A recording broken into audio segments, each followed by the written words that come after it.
Là, on est dans mon Figaro 3. Il va me servir de machine de course pour les 3 prochains mois. Il est tout neuf, il est tout beau. Pour l'instant, il a fait que 3 navigations.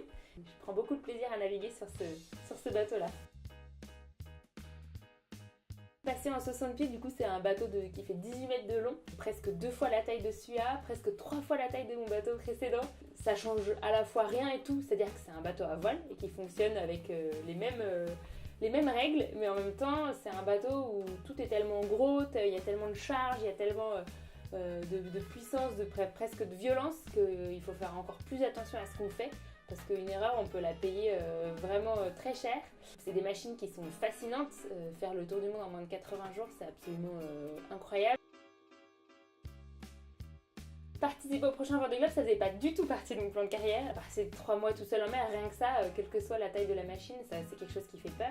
Je sais même pas si c'est très raisonnable comme décision, mais en tout cas maintenant je suis à fond et je vais tout faire pour l'intégrer dans ma carrière. Je pense que c'est quand même un milieu qui est de moins en moins macho. C'est sûr que quand on est une femme dans le monde de la course au large, on est par définition un peu différent des autres, puisqu'on est en général à peu près 10%, on va dire. On essaye de pas trop y prêter attention. Quand on est sur l'eau, on est un concurrent comme les autres, et c'est justement ça qui fait la beauté de la voile, c'est qu'il n'y a qu'un seul classement à l'arrivée. On s'accroche à nos rêves et on vit nos expériences sportives et nos aventures à fond. Et quand on est sur les pontons, on n'est pas différente des hommes. Il n'y a pas de classement féminin et c'est hyper important pour moi.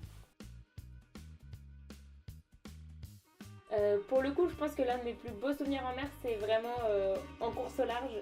Je pense aussi parce qu'on atteint des degrés de fatigue qui fait qu'on est vachement plus sensible et peut-être un peu plus éveillé aux belles choses de la vie. Donc moi, c'est vraiment sur la première étape de la Mini Transat.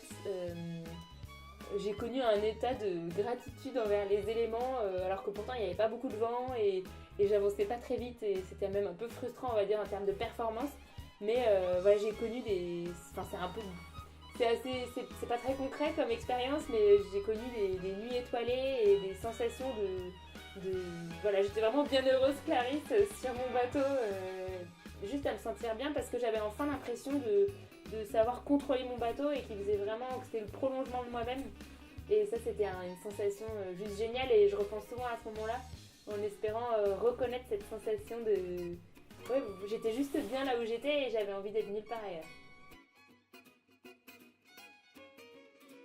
Mon plus gros challenge en ce moment, c'est de pas me laisser impressionner par tous les projets en cours et à venir. J'oublie pas que la vie c'est aujourd'hui, c'est maintenant. J'aimerais bien que bientôt mon plus gros challenge ce soit d'être plus présente pour les autres et c'est vrai qu'aujourd'hui j'ai l'impression que c'est des projets qui sont quand même très personnels et à terme j'aimerais trouver une façon d'être moins solitaire.